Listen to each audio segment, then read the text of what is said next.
Lowest లెవెల్లో ఉన్న గ్రామ స్థాయిలో ఉన్న క్యాడర్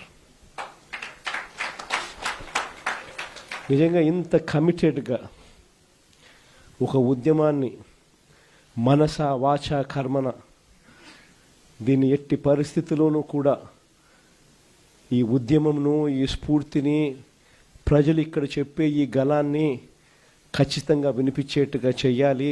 రాష్ట్ర ప్రభుత్వం మెడలు వంచాలి. ఆ నిర్ణయం వెనక్కి తీసుకునేట్టుగా రాష్ట్ర ప్రభుత్వం మీద ఒత్తిడి తీసుకుని రావాలి అని చెప్పి పట్టుదలతో ఇంత గొప్ప ఉద్యమం చేసిన చరిత్ర బహుశా రాష్ట్రంలో ఎప్పుడూ కూడా జరిగి ఉండదు.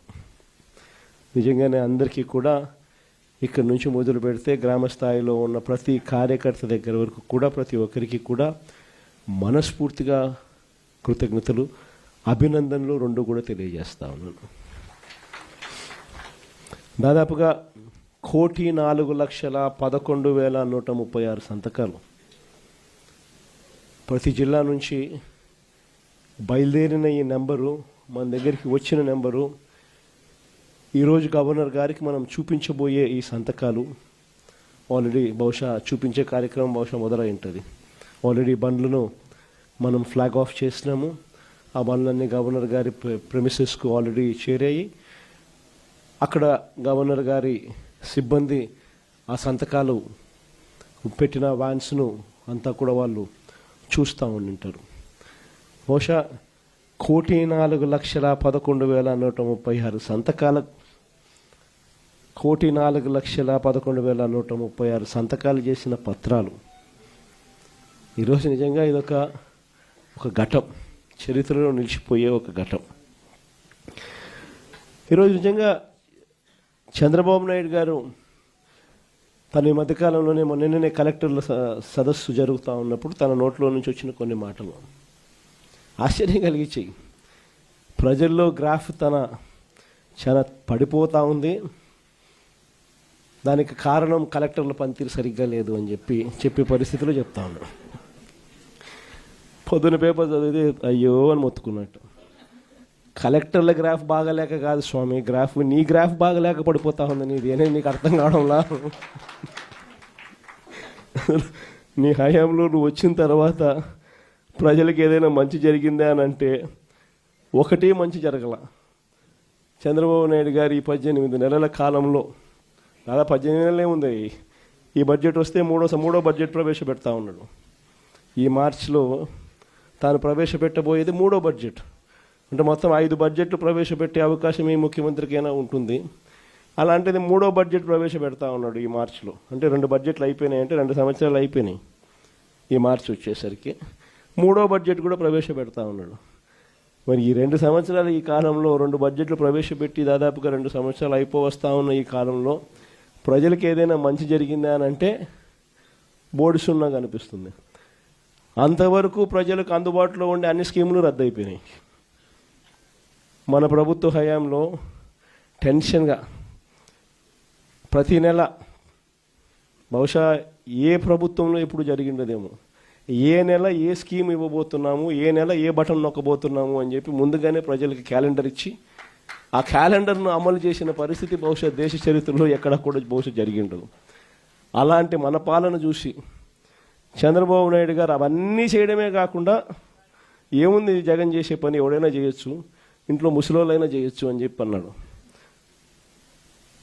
అవన్నీ చేయడమే కాకుండా నేను సూపర్ 6 సూపర్ 7 కూడా హామీలు అమలు చేస్తానని చెప్పిన వ్యక్తి ఈ 22 ఏళ్ళు కావస్తా ఉన్న ఈ సమయంలో చంద్రబాబు నాయుడు గారి హయాంలో జరిగింది ఏమిటి అని అంటే అన్ని పథకాలు గతంలో జరిగే అన్ని పథకాలు రద్దు కావడం, సూపర్ 6 సూపర్ 7 మోసాలుగా మిగిలిపోవడం, పైగా వ్యవస్థలన్నీ పూర్తిగా నీరు గారిపోవడం, నిర్వీర్యమైపోవడం. ఈ 3 చూసాం మనం. అందుకే చంద్రబాబు నాయుడు గ్రాఫ్ ఈరోజు ఎంత లేపినా కూడా గ్రాఫ్ లేయడంలా పైకి.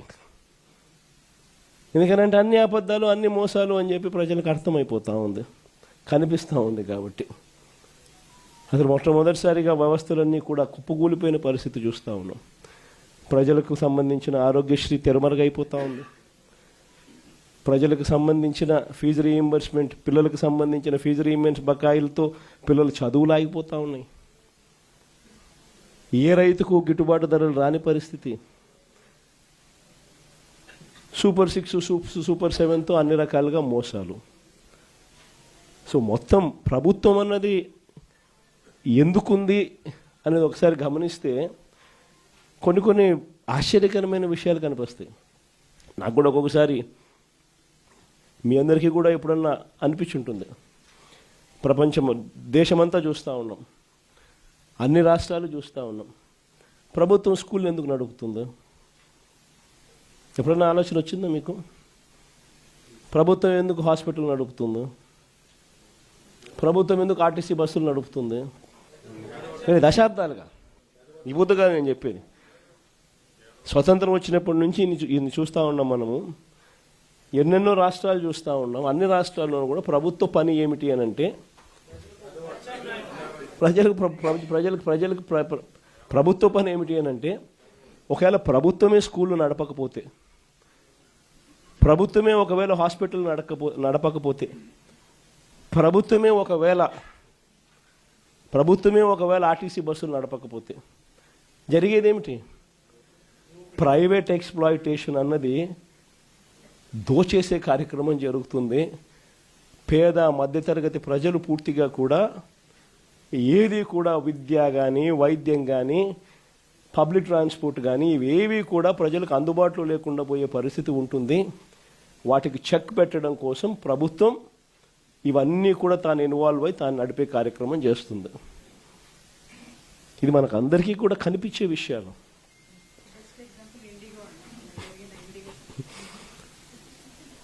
ఒకవైపున అన్ని వ్యవస్థలు, ఒకవైపున ఇక్కడ ఈరోజు చూస్తే అన్ని కుప్పకూలిపోయిన పరిస్థితులే.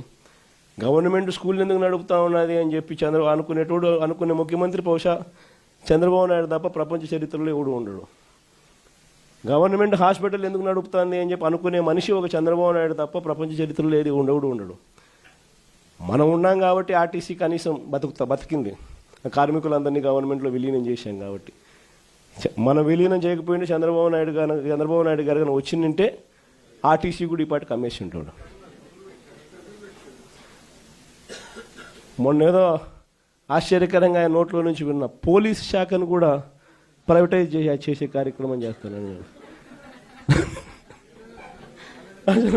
అసలు ఏ స్థాయిలోకి వస్తున్నాడు అని అంటే లా అండ్ ఆర్డర్ అనేది గవర్నమెంట్ ఎందుకు నడుపుతుందంటే దానికి కొన్ని కారణాలు ఉన్నాయి. ప్రైవేట్ ఎక్స్‌ప్లాయిటేషన్ ఉండకూడదు అని. స్కూల్ ఎందుకు నడుపుతుంది గవర్నమెంట్ అంటే కొన్ని కారణాలు ఉన్నాయి. ప్రైవేట్ ఎక్స్‌ప్లాయిటేషన్ ఉండకూడదని.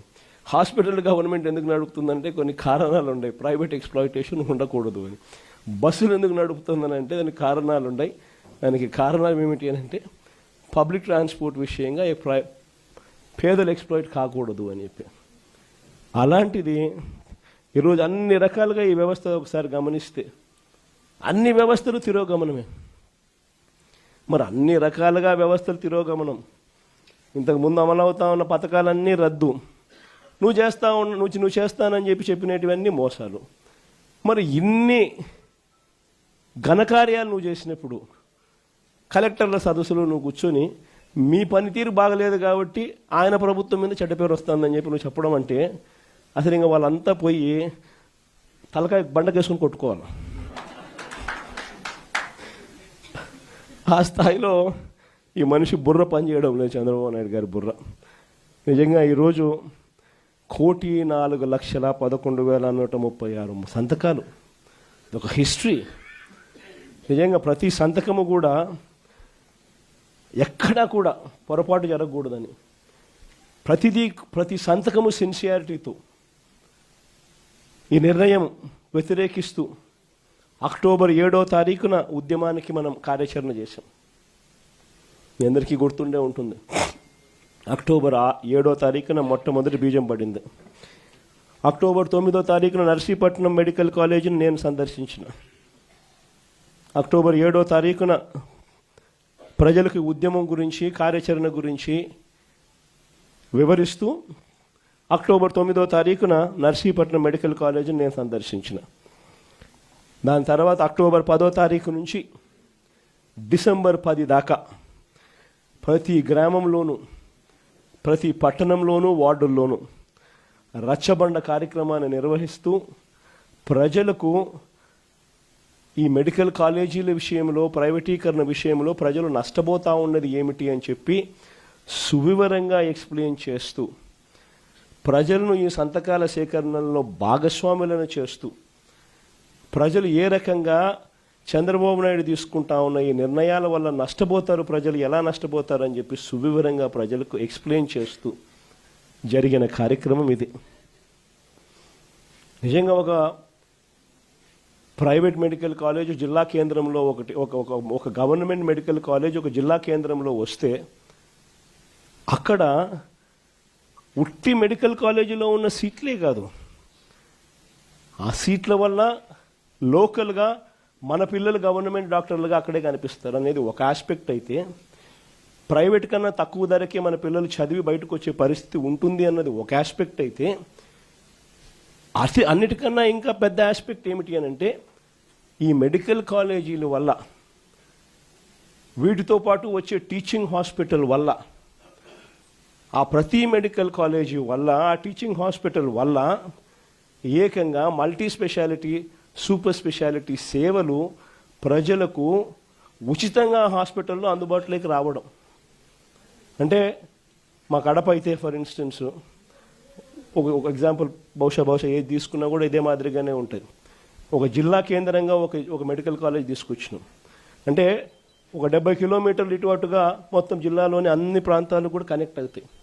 అక్కడ ఒక మెడికల్ కాలేజ్ వస్తే సూపర్ స్పెషాలిటీ హాస్పిటల్ అక్కడనే అవైలబిలిటీలోకి వస్తే, ఆ మల్టీ స్పెషాలిటీ హాస్పిటల్ అందుబాటులోకి తీసుకొని రావడం వల్ల, ఆ హాస్పిటల్లో ఉచితంగా పేదలకు ఈ సేవలన్నీ అందుబాటులోకి రావడం వల్ల ప్రైవేట్ ఎక్స్ప్లాయిటేషన్ అనేది పూర్తిగా జీరో అయిపోతుంది. రేపు పొద్దున ఎవడు ప్రైవేట్ హాస్పిటల్కి పోడు, గవర్నమెంట్ హాస్పిటల్లో ఫ్రీగా చేసి పెడతా అంటే నువ్వేదో రీజనబుల్గా ఛార్జ్ చేస్తే నీ దగ్గరకు వస్తారు తప్ప, నువ్వు 2 లక్షలు 4 లక్షలు 5 లక్షలు అని అంటే ఎవడొస్తాడు? నీ దగ్గరికి పోవడం కన్నా గవర్నమెంట్ హాస్పిటల్లో, మా గవర్నమెంట్ టీచింగ్ హాస్పిటల్లో బ్రహ్మాండంగా ఉన్నారు అసిస్టెంట్ ప్రొఫెసర్లు అందరూ పోస్ట్ గ్రాడ్యుయేట్స్ చదివిన వాళ్ళు, అసిస్టెంట్ ప్రొఫెసర్స్ అందరూ post graduate students, lecturers, medical వృత్తిలో డిగ్రీలు పొందిన వాళ్ళు బ్రహ్మాండంగా ఫ్రీగా ట్రీట్ చేస్తా అంటే నీ దగ్గరికి ఎందుకు వస్తామయ్యా అని చెప్పి ప్రైవేట్ ఎక్స్ప్లాయిటేషన్కు పూర్తిగా చెక్ పడే కార్యక్రమం. ఈ వివరాలన్నీ కూడా సువివరంగా ఈ రచ్చబండ కార్యక్రమాలలో ఎక్స్ప్లెయిన్ చేస్తూ, ప్రజలను భాగస్వాములను చేస్తూ, వాళ్ళ సంతకాలు తీసుకుంటూ, ప్రతి ఒక్కరూ వచ్చి స్వయంగా ప్రతి పేపర్ మీద సంతకం పెట్టి వాళ్ళ టెలిఫోన్ నెంబర్ కూడా రాసి ఏమాత్రం భయపడకుండా ప్రతి ఒక్కరూ కూడా దాదాపుగా 1,04,11,136 మంది పత్రాలు, అందులో వాళ్ళ సంతకాలతో పాటు వాళ్ళ ఫోన్ నెంబర్లతో సహా ధైర్యంగా ఈ నిర్ణయాన్ని మేము వ్యతిరేకిస్తున్నాము, ప్రభుత్వం మెడలు వంచైనా సరే ఈ నిర్ణయం వెనక్కి తీసుకునేట్టుగా ప్రజలు తీసుకుని వచ్చేదానికోసం మేమంతా సన్నద్ధంగా ఉన్నామని చెప్పి ఏకంగా ధైర్యంగా ముందుకు వచ్చి సంతకాలు చేసినారు. ఈ కార్యక్రమం అక్టోబర్ 10 నుంచి డిసెంబర్ 10 వరకు జరిగింది. నవంబర్ 12వ తారీఖున నియోజకవర్గ కేంద్రాలలో ర్యాలీలు నిర్వహించినాం. 175 నియోజకవర్గాలలో కూడా నవంబర్ 12వ తారీఖున జరుగుతూ ఉన్న ఈ కార్యక్రమానికి ప్రజల్లో ఇంకా అవేర్నెస్ క్రియేట్ కావడం కోసం అని చెప్పి ప్రతి నియోజకవర్గంలోనూ నవంబర్ 12వ తారీఖున ర్యాలీలు నిర్వహించినాం. మళ్ళీ ఈ నెల 10వ తారీఖున, డిసెంబర్ నెల 10వ తారీఖున మళ్ళీ 175 నియోజకవర్గాలలో ర్యాలీలు నిర్వహిస్తూ ఈ బండ్లను జిల్లా కేంద్రాలకు పంపించే కార్యక్రమానికి శ్రీకారం చుట్టాం.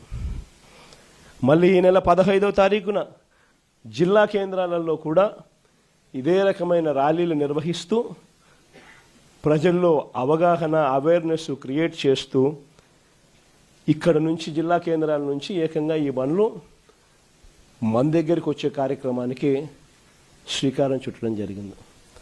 దాని తర్వాత ఈరోజు మీ అందరి సమక్షంలో మళ్ళీ మనం ఇక్కడ నుంచి బండ్లను గవర్నర్ గారి దగ్గరికి పంపించడం, ఆయనకు చూపించడం కొరకు పంపించడం రెండూ చేస్తున్నాం.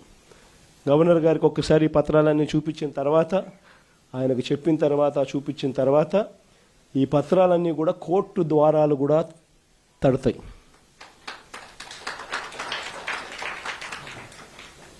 కోటి 4 లక్షల సంతకాలు చేసిన ఈ డాక్యుమెంట్స్ అన్నీ కూడా భద్రంగా కోర్టు ద్వారాలు కూడా తడతాయి. కోర్టులో కూడా పిటిషన్ వేస్తాం. 1,04,00,000 సంతకాలు రెడీగా ఉన్నాయి. మీరు ఎప్పుడు అడిగితే అప్పుడు అఫిడవిట్లు మీకు చూపించేదానికి బండ్లన్నీ రెడీగా వచ్చి మీకు చూపిస్తాయని చెప్పి కూడా కోర్టులో కూడా అఫిడవిట్ కూడా వేయడం కూడా జరుగుతుంది. ఇంతటితోనే చంద్రబాబు నాయుడు జ్ఞానోదయం వస్తుందని నేను అనుకోవడంలో, ఎందుకంటే ఆయన కొంచెం చర్మం అందం కాబట్టి ఇంతటితో కూడా వస్తుందని నేను అనుకోవడంలో. ఎందుకంటే మామూలుగా మీకు గుర్తుండే ఉంటుంది, పూర్వం మనం ఎప్పుడో నేను చిన్నప్పుడు జనార్దన్ రెడ్డి గారు ప్రైవేట్ మెడికల్ కాలేజ్ ఇచ్చినారు అని చెప్పి ఏకంగా ముఖ్యమంత్రి పదవి నుంచి ఆయన రాజీనామా చేయాల్సి వచ్చింది. ప్రైవేట్ మెడికల్ కాలేజ్ అండి, ప్రైవేట్ మెడికల్ కాలేజ్ ఇచ్చినారని రాజీనామా చేయాల్సి వచ్చింది. నాకు అప్పుడు నేను చాలా చిన్నపిల్లోని, అప్పుడే నేను అనుకుంటా ఉంటే ఒక ప్రైవేట్ ఒక కాలేజు, ఈరోజు ఈయనకు సిగ్గు లేదు, ఇంకొకటి లేదు, ఏకంగా లెఫ్ట్ రైట్ సెంటర్ గవర్నమెంట్ ఆస్తులను నేను ఇచ్చేస్తున్నాను అని చెప్పి స్కాములు చేయడానికి ఏమాత్రం వెనకడుగు వేయడంలా. ఇచ్చేసే కార్యక్రమం చెనిక్కాయలకు బెల్లాలకు ఇచ్చేయడమే కాకుండా స్కాముల్లో ఇంకా అన్నిటికన్నా దారుణమైన స్కామ్ ఏమిటో తెలుసా? నువ్వు ప్రైవేట్ వాళ్ళకి కాలేజీలు ఇచ్చేసిన తర్వాత ఆ ప్రైవేట్ కాలేజీలు వాళ్ళు ప్రైవేట్ కాలేజీలు ఇది నడిపేటప్పుడు వాళ్ళ జీతాలు నువ్వు ఇస్తావంట. అది ఇంకా పెద్ద స్కామ్. నువ్వు ప్రైవేట్ వానికి ఇచ్చేసిన తర్వాత ఆ private college private teaching hospital వాళ్ళు నడిపేటప్పుడు వాళ్ళ జీతాలు గవర్నమెంట్ ఇస్తుందంట. అంటే నెలకు ఒక్కొక్క కాలేజీలో కనీసం 5 కోట్లు జీతం మినిమం. అంటే నెలకు సంవత్సరానికి ఒక్కొక్క కాలేజీకి 60 కోట్లు, 2 ఏళ్ల పాటు కనీసం అంటే 120 కోట్లు ఒక్కొక్క కాలేజీకి ఎదురు వస్తుందన్నట. చెనిక్కాయలకు బెల్లాలకు ఈయన మనిషికి కాలేజీలు కట్టబెట్టడమే కాకుండా మళ్ళా ఎదురు 120 కోట్ల రూపాయలు ఎదురిస్తున్నాడు. ఇది ఇంతకన్నా ఇంకా స్కామ్, ఇంతకన్నా దారుణమైన పరిస్థితి ఎక్కడైనా ఉంటుందని అడుగుతా ఉన్నా. ఇవన్నీ రేపొద్దున మనం ఇన్ని ప్రయత్నాలు చేసిన తర్వాత కూడా ఎక్కడన్నా కూడా చంద్రబాబు నాయుడు వినకుండా దీనికి ముందుకు తీసుకొని పోతే మాత్రం ఆ తర్వాత కాలేజీలు తీసుకున్నోడిని మాత్రం మనం అధికారంలోకి వచ్చిన వెంటనే 2 నెలలు జరగక మునిపే అందరు జైళ్ళల్లో ఉంటారు. ఆ కాలేజీలు తీసుకున్న వాళ్ళు మాత్రం. స్కాములు అనేది మదర్ ఆఫ్ ఆల్ స్కామ్స్ కింద ఇది నిరూపితం అవుతుంది. అంతటి దారుణంగా ప్రజలకు నష్టం జరుగుతుందని కనిపిస్తూ ఉన్నా కూడా ప్రజలు దీనివల్ల ఉచితంగా వైద్యం పొందే అవకాశం పోతుందని తెలిసినా కూడా మన పిల్లలకు తక్కువ ధరలకే, ప్రైవేట్ కన్నా చాలా తక్కువ ధరకే మన పిల్లలకు మెడికల్ కాలేజీలలో సీట్లు వచ్చి చదువులు అందుబాటులో ఉంటాయని తెలిసినా కూడా ఏమాత్రం ఖాతరు చేయకుండా చంద్రబాబు చేస్తూ ఉన్న ఈ తీరుకు చంద్రబాబు నాయుడుకు గట్టి గుణపాఠం మాత్రం ఖచ్చితంగా తగులుతుంది. మరి ముఖ్యంగా ఈ విషయాలన్నీ చెప్పడానికి మిమ్మల్ని అందరికీ మీ ద్వారా ప్రతి కార్యకర్తకు ప్రతి గ్రామంలోనూ కూడా అభినందనలు కూడా తెలియజేయడం కోసం అని చెప్పి మిమ్మల్ని అందరినీ కూడా ఆహ్వానించడం జరిగింది. గవర్నర్ గారి దగ్గరికి పోయే కార్యక్రమం ఏదైతే ఉందో అందరినీ వాళ్ళు పర్మిషన్ అయితే ఇవ్వలేరు కాబట్టి 40 మందికి మాత్రమే వాళ్ళు పర్మిషన్లు ఇచ్చినారు. సో 40 మంది జిల్లా అధ్యక్షులు, ఎమ్మెల్యేలు, ఎంపీలు వీళ్ళే వాటికి సరిపోతుంది. కానీ పోయే ముందు అందరం కూడా అంబేద్కర్ గారి విగ్రహానికి ఒకసారి ఆయన విగ్రహం దగ్గరికి పోయి ఆయన దగ్గరికి పోయి జరుగుతూ ఉన్న అన్యాయాన్ని అంబేద్కర్ గారి పాదాల చెంతనో అంబేద్కర్ గారి విగ్రహం దగ్గరనో వాళ్ళు ఎంత దూరం పంపిస్తారో నాకు తెలియదు. వాళ్ళు ఈ చంద్రబాబు నాయుడు అనే ప్రభుత్వం అనేది పూర్తిగా అన్యాయమైన ప్రభుత్వం కాబట్టి అంబేద్కర్ గారిని దర్శించుకుని ఆయనకు కూడా జరుగుతూ ఉన్న అన్యాయం కాపీనిగా ఆయన దగ్గర ఒకసారి పెట్టి అటు నుంచి అటే 40 మంది మీ గవర్నర్ గారి దగ్గరికి పోయే కార్యక్రమం చేస్తాం. సో అక్కడి నుంచి గవర్నర్ దగ్గరికి అనేది పక్కనే ఒక 300 మీటర్లు ఉంటాయి. సో అంబేద్కర్ గారి విగ్రహం దగ్గర వరకు అందరం పోదాము. అక్కడ అంబేద్కర్ గారి విగ్రహం దగ్గర మనం పెట్టే ఈ విన్నపాన్ని పెట్టే కార్యక్రమం ఏదైతే ఉందో అది కూడా అందరం కలిసి చేద్దాము. దాని తర్వాత ఒక 40 మంది ఎవరికైతే పర్మిషన్ అయితే ఉందో వాళ్ళు నేను మాత్రం అక్కడి నుంచి గవర్నర్ గారి దగ్గరికి పోయే కార్యక్రమం చేస్తాం.